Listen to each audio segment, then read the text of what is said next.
Right now at 10, after more than 3 decades on the west side of Madison, we speak with employees at the Wisconsin Craft Market, how they're feeling about the final months in business. And later, a one-on-one interview with Governor Tony Evers, now 1 year into his term. His accomplishments so far and goals for 2020 straight ahead. From the Channel3000.com Alert Center, this is News 3 Now at 10. Thank you for joining us. By now, many of you know that the Westgate Mall will be demolished at the end of the summer, and with that also comes the closing of the Wisconsin Craft Market. It was the last remaining retailer in that mall. It's been around for the last 3 decades. Jamie Perez shares the stories of its longtime employees, some of them who've been there since day one. Jamie? Well, I spent some time with their employees there today. A lot of them have been there for 15 to 30 years, and it's really obvious how much they care about the store, the customers, and their co-workers. But in hearing their stories, the craft market is filled with much more than just yarns, fabrics, and ribbons. Ask any employee at the Wisconsin Craft Market what this job means to them. So then this one is half off. They all say it's much more than just a paycheck. The people here became family. Take Anna Hunter. She came here straight out of high school 16 years ago. It's the only job she's ever really had. You're opening a Wisconsin Craft Market. I said, that's going to be it. Marie Larson came here 30 years ago after seeing an ad in the paper. And Deborah Lee Newman, who has been here since before opening day 31 years ago. I helped set up before the store opened. As the store's longest running employee, when she heard that her livelihood would soon come to an end. It reminds me of watching a relative that's dying of a terminal illness. You know it's coming, but you don't want it to. For Newman, this place is much more than just crafts, customers, and co-workers. It's the place that held her together during one of the most heartbreaking times of her life. My husband was a UW worker that was killed 6 years ago. He was crushed under the hydraulic lift behind the Art Lofts building. At that time, she had already been working here for 25 years. This was her family. And her boss came through, like he always has, to show her just how much she meant to him. He went with me to every lawyer, every meeting I had to go to, he went with me. He paid for my daughter to come out. She's an archaeologist. And he got the flights and got her out here for the funeral. This is a place Newman knew she could find comfort soon after she lost comfort at home. I think this helped me get through it better than anything else. Ask any employee what this store means to them, and they all have something nice to say. Everybody that works here, we're kind of very close-knit. But ask Newman, and she'd say, you'll never find a workplace quite like this. He's been with me through the whole thing. And I don't think you're going to find too many employers that would do that.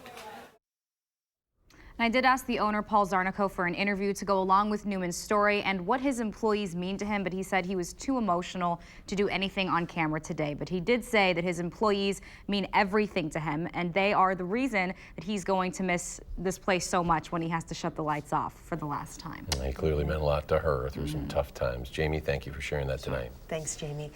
Dates have been set for the public to get to meet the 3 finalists for the MMSD superintendent position. According to a release today, Dr. Matthew Gutierrez, Dr. Marguerite Vanden Weingard, and Dr. George Eric Thomas will be in town on January 14th, 15th, and 16th. They will be at East High School for public sessions where the community can meet them and ask questions. All right, let's get a look at your first alert forecast now. Chief Meteorologist Gary Canalti. Gary, let's at least get us out of the cold tomorrow a little bit. Well, first things first, the temperatures will be going up tonight, and we should see a mild day tomorrow. Let's start out by taking a look at the time lapse from the WISC Skycam. Those clear skies this morning allowed temperatures to drop into the single digits.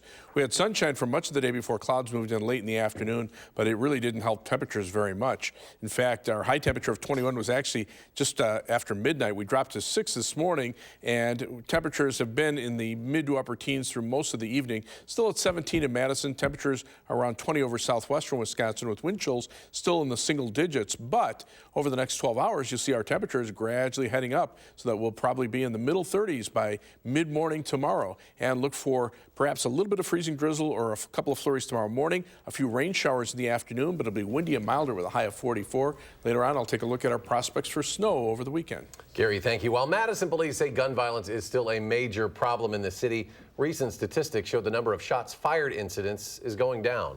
The department started keeping track in 2017 when they realized they were increasing dramatically. That number, 220 in 2017. It went down to 186 in 2018 and down again to 144 last year. Those injured by gunfire has gone down as well. Of course, this is only 3 years of data. It's good to see the numbers that are going down, and certainly that's hopeful, but still we know there are way too many guns in this community in the hands of lawbreakers, and these are people who are firing bullets in places where people are sleeping, they're shopping, they're driving to work. Police say it helps that more people facing gun charges are going through the federal court system rather than circuit courts now. They also think special units like the violent crime unit are making a difference. Warning sirens going off tonight in Baghdad as two rockets strike inside the country's heavily fortified Green Zone, which is home to the U.S. Embassy in Iraq. As of now, there are no reports of injuries. It was not immediately clear who had fired the rockets or where they were coming from. This comes just one day after Iran launched more than a dozen missiles at two bases that house U.S. troops. Tonight, we're also getting a look at the damage those missiles caused yesterday. These satellite pictures are of the U.S. Al-Assad Air Base. A number of facilities on the base, including aircraft hangars, appear to have sustained significant damage in the attacks. Officials say no U.S. troops stationed there were hurt after getting notice of the strikes beforehand.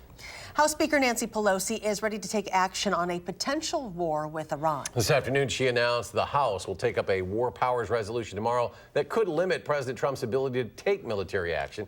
Trump administration officials briefed members of Congress today on the intelligence that led to the airstrike that killed Iranian General Qasem Soleimani, which led to the retaliatory strike yesterday. Afterwards, there were mixed reactions, including many Democrats that said the evidence presented did not prove an imminent threat. There were so many important questions that they did not answer. We did not see a plan, a satisfying plan for the future. The briefing lasted only 75 minutes, whereupon our briefers left. This, however, is not the biggest problem I have with the briefing, which I would add was probably the worst briefing I've seen, at least on a military issue, in the 9 years I've served in the United States Senate.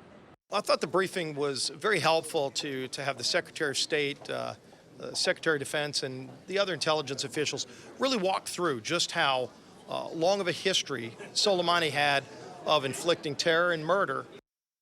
A war powers resolution act being taken up tomorrow would force the president to keep Congress informed of military action and give the legislative branch the right to suspend any operations. The Senate also is expected to vote on a similar resolution sometime in the next week or two. The U.S. Army is warning about a wave of fake text messages telling Americans they have been drafted to fight in Iran. The draft was suspended in the 70s, and it would take an act of Congress to bring it back. It is unclear how many of these fraudulent armed forces recruiting texts may have been sent. Military security officials are still investigating the source. Supreme Court Justice Ruth Bader Ginsburg said in an interview with CNN that she is cancer-free, marking the 4th time she has beaten cancer. According to CNN, Ginsburg has resumed an active role in oral arguments during hearings. Last year, she recovered from surgery to treat lung cancer. Later in the year, Ginsburg discovered a tumor on her pancreas, which she had treated in August. Governor Tony Evers made dozens of promises in the lead-up to his election in 2018. He has 4 years to get those accomplished. But with 1 year now officially done, News 3 Now political reporter Amy Reed sat down to check what he's checked off so far. I knew this to some extent, but maybe not the intensity of it. Politics is hardball, and you know, it's going to be a challenge to kind of rise above that. Overall, Governor Tony Evers says his first year in office has been good. I ran on issues around education and transportation, infrastructure, things like that, and healthcare. And we made significant gains in all those areas. It's true, his main advertised priorities were education, transportation, and healthcare. He got his funding on education, $570 million, but it was short of his promise of $1.4 billion, a compromise made with the legislature. Now for education, he focuses on supporting teachers. What have you done to roll back Act 10? There's certain things that we know aren't going to happen, and for the time being, that's not something that we're looking to repeal, but Are we encouraging school boards to value teacher voice? Absolutely we are. Other efforts on healthcare and transportation he tried on, securing increased funding on local road maintenance and public transit, but many more efforts to fulfill promises were shut down by a Republican-controlled legislature, including attempts to bring in federal money for Medicaid expansion, a key step in most of his healthcare proposals. This year, he said he's not giving up on what's left. He'll meet with those leaders, but he said he's depending on people to voice what they want. The people in their districts are asking for something. We're going to continue to make the case with them, and hopefully that influence will get them to move on it. We're not giving up, and we're going to try everything we can. Evers is expected to address the legislature at the State of the State on January 22nd. Amy Reed, News 3 Now. As for next year, the governor said his #1 priority is criminal justice reform. He said he met with the Department of Corrections Secretary today to figure out what policies he could implement to do away with or limit solitary confinement. He expects development on that policy soon, as early as next month. And we have an update from a story from last night at 10 o'clock. Edgewood High School is now able to host night games on its athletic fields. Madison's Common Council voted late last night to repeal the master plan for the school. After several hours of debate, the council voted 15-5 in favor of repealing the plan. It is still unclear whether Edgewood will drop its current lawsuit against the city of Madison, alleging religious discrimination. Still to come on News 3 Now at 10, your updated forecast as Gary keeps an eye on the weekend. Plus a preview of a new multi-purpose park soon to be opening in Sauk County. Who is funding that massive facility when we come back?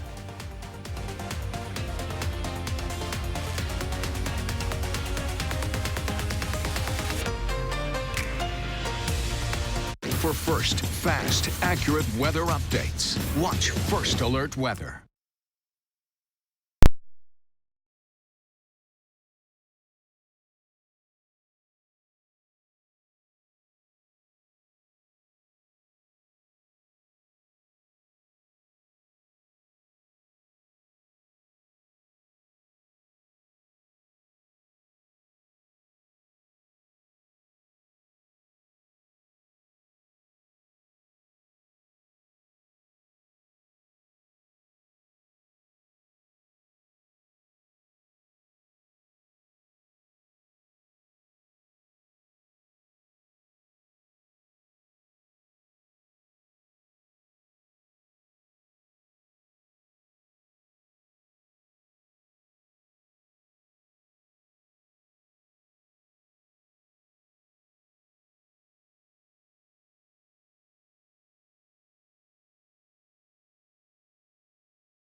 Welcome back. Eric and I did not win the Powerball. We're still here. For For the first time since June of 2019, the Powerball jackpot is back above the $250 million mark. Tonight's drawing is worth $258 million. Here are your winning numbers: 2, 4, 7, 43, 56. Your Powerball is 22. The Wisconsin Lottery says the odds of winning the jackpot are 1 in 292 million. I'm only off by 6. 2020 is bringing big changes for the Duke and Duchess of Sussex. Today, Prince Harry and Meghan Markle say they are stepping back as senior members of the royal family and will split their time between the United Kingdom and North America. The Sussexes just returned to England after spending nearly 2 months in Canada for the Christmas holiday season. It's a new 67-acre park coming to Sauk Prairie, slated to open in 2023. According to the Friends of Sauk Prairie Parks and Recreation, Culver Community Park will include multi-use fields, ball diamonds, ADA-compliant parks, a skate park, and a dog park. In the winter, there will be a sledding hill and an ice rink. It'll be located north of Sauk Prairie Road, next to the Sauk Prairie Healthcare Campus. Lee and Craig Culver and their daughters are sponsoring the naming rights for that park. Now, last week we showed you video of ice shoves up on Lake Winnebago, nearly taking out a lakefront restaurant in the small town of Pipe. Now a portion of that ice is being hauled off. The shoves were blocking one of the popular entrance areas onto the lake for local fishing clubs. So a local excavating crew was called in to remove the ice by the truckload. It's a very unusual task, once in a lifetime. Usually we move dirt every day, and well, today it's ice. That ice is being dropped off in a farm field just east of the Supper Club. The piles are then being spread out in hopes that they'll melt properly come spring. Chief Meteorologist Gary Canalti joins us now with an update on our forecast. Well, it was cold enough for ice to form around here last night. Temperatures, though, are going to warm up for tomorrow, and then we're going to take a look at the potential for some weekend snow. Now, 3 things you need to know in the forecast. After a cold day today, it'll be windy and mild for tomorrow with some showers developing in the afternoon. Highs will be in the mid-40s. Then after a quiet day on Friday, we'll see 1 to 4 inches of snow Friday night into early Saturday morning. Heaviest amounts probably down toward the Illinois state line, maybe an inch or so from Madison on toward the north and west, and then a potential for more snow from late Saturday afternoon through Saturday night into early Sunday morning. That one could be a bigger storm if it follows a path that's more favorable for southern Wisconsin.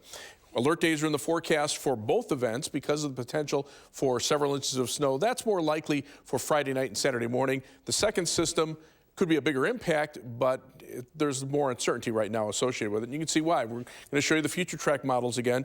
First one, the GFS computer model from the United States government, showing a round of snow Friday night into Saturday morning. Notice by Saturday morning, most of it's already off to the east. Quiet during the day Saturday. The second batch of snow mainly clips southeastern Wisconsin Saturday night into early Sunday morning. So much of south central and southwestern Wisconsin would miss out on that snow altogether, and only the far eastern parts of the state would get some snow. The European computer model, very similar to what we've been showing the last couple of nights. You can see the snow arriving for Friday night into Saturday morning. It comes to an end probably mid-morning, and then the second surge of snow pretty much covers most of southern Wisconsin with the potential for heavy snow from Saturday evening into Saturday night before it winds down pretty quickly as the storm lifts to the northeast. The main area of low pressure tracking through Michigan, a very favorable path for us. If that happens, we could be looking at the potential for much heavier snowfall. So putting that all together, our forecast is calling for about 1 to 3 inches of snow from Madison toward the south and east, maybe some 4-inch amounts down toward the Illinois state line. That's from the first batch of snow Friday night into Saturday morning. Second batch, right now I'm thinking about 6 inches or more of snow potential over southeastern Wisconsin, about 3 to 6 inches in and around Madison and areas just to the north and west, and then maybe 1 to 3 inches up toward the Dells. This could shift north or south depending on where the second storm tracks. Should it miss us to the south and east, we could miss out on the snow altogether. Should it come a little more north, we could be looking at the potential for up to a foot of snow over parts of southeastern Wisconsin. A lot of questions still remain with that storm. Live view from the Edgewater Skycam downtown Madison. Skies have been alternating between partly cloudy and mostly cloudy tonight. High today 21, that was around midnight. Temperature dropped to 6 this morning. We've been in the teens most of the afternoon and evening. Right now we're still at 17 with mostly cloudy skies. Wind chill is 3 with winds starting to pick up out of the east-southeast at 14 miles per hour. That'll actually cause temperatures to rise overnight. Low temperatures this morning, below 0 in the northern half of the state, above 0 but not by much here in southern Wisconsin. Current temperatures are in the teens, but notice those 20s to the south. As those southeasterly winds continue to kick in, those temperatures will start rising over the next few hours. Forecast calls for cloudy skies overnight. It'll be breezy and not as cold. Temperatures will rise into the 20s by tomorrow morning. And then tomorrow, maybe a little freezing drizzle or a couple of flurries in the morning. Then windy and mild with a high of 44 and a few afternoon rain showers. On future track, notice the skies staying cloudy overnight. Temperatures climbing into the upper 20s by morning. Again, maybe a couple of flurries or a little freezing drizzle early, and then highs in the mid-40s. Just a few rain showers in the afternoon into tomorrow night. That shifts to the south on Friday. We'll see some light snow or maybe snow mixed with rain to the south of Madison. The precipitation starts heading northward, and that'll quickly change to snow on Friday night. As far as the snowfall amounts are concerned, again, I'm thinking 1 to 3 inches for Friday night from Madison on toward the south and east, maybe a little bit more toward the Illinois state line. Alert days in the forecast for Saturday and Sunday, and then you can see next week some chances for accumulating snow Tuesday and Wednesday, and colder weather at the end of next week. Much more active pattern. I think there'll be snow on the ground by the middle of next week. How about that? It'll be amazing, especially after tomorrow's 44. Right. All right, Gary, thank you. Okay. Thanks, Gary. Up next, the Badger football program loses 2 more players from its offense, one to the NFL, the other to another school. Stick around.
Wisconsin men's basketball team trying to continue its dominance over the Illini tonight. The Badgers have beaten Illinois 15 straight times consecutively in a row, back-to-back. Tonight, Greg Gard's squad trying to make that 16 with a win at the Kohl Center. Kobe King, little jab step, and a sweet reverse to put Wisconsin up by 5. And it's King again with the jab to the left, loses the defender, two-handed flush. Team high 21 points.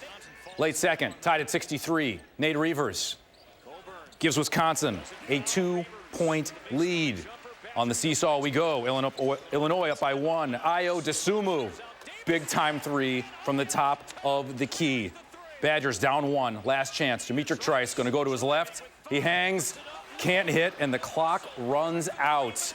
Illinois ends the streak. They get their first win over Wisconsin since 2011. King led the way. Micah Potter had 13 points, but no other Badger was in double figures. Wisconsin falls to 9-6 overall, 2-2 in Big Ten play. One of Wisconsin's best offensive players never caught a pass and never scored a touchdown, but he's the MVP of the offensive line, and he's going pro. Center Tyler Biadasz will skip his senior season and head to the NFL draft. The stock doesn't get much higher after you win the Remington Award and get named first-team All-American. The Amherst native started all 41 games he played for the Badgers. Wisconsin had 9 O-linemen on NFL rosters this season. Wisconsin sophomore kick returner Aaron Cruikshank has entered the NCAA transfer portal, meaning he's played his last game in a Badgers uniform. The 5'9", 160-pounder listed as a receiver, but never cracked the full-time rotation in Wisconsin's offense. Cruikshank returned 2 kicks for touchdowns this season. Well, someone had to remind Packers head coach Matt LaFleur that this was the 1-year anniversary of his hiring, and year 1's gone pretty well so far. 13-3 with a first-round bye in the playoffs. But the most successful first-year coach in franchise history said it doesn't cross his mind because it's gone by so fast. It's slowing down this week as the Packers prepare for the Seahawks. LaFleur said it won't be hard to treat this week like any other week. Our preparation's been the same as it is every other week this season. And I know our guys are looking forward to it. Obviously, there's going to be a lot of outside noise, and we just got to go about our business, trust our process, and do what we've been doing all season long.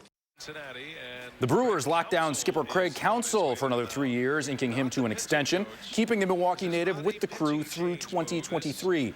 Counsell was hired in May of 2015, led the team to consecutive playoff appearances for the second time since ever, finished runner-up in the NL Manager of the Year voting the past 2 seasons. The Brewers are 405 and 381 under Counsell. Well, the most popular San Francisco 49er has no uniform. Their emotional support dog, Zoe. The first registered emotional support dog in the NFL, 1-year-old French bulldog, usually hangs out in the player engagement office. She huddles, cuddles, and does not fumble the rock. She has an Instagram page, of course. The 49ers Frenchie, I guess you can follow it. 49ers host the Minnesota Vikings this weekend. We need one of those for this office. One more break and we're back.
Well, there's the snow potential for Friday night. That's still looking pretty good, about 1 to 3 inches, mainly south and east of Madison, maybe some 4-inch amounts toward the Illinois state line. The snow potential for Saturday afternoon, Saturday night, looking more likely now. The latest computer model forecasts do shift that heavier snow northward, so we're going to keep a very close eye on that for the end of the weekend. You can have this Powerball ticket. You get nothing. Thanks. Have a good night.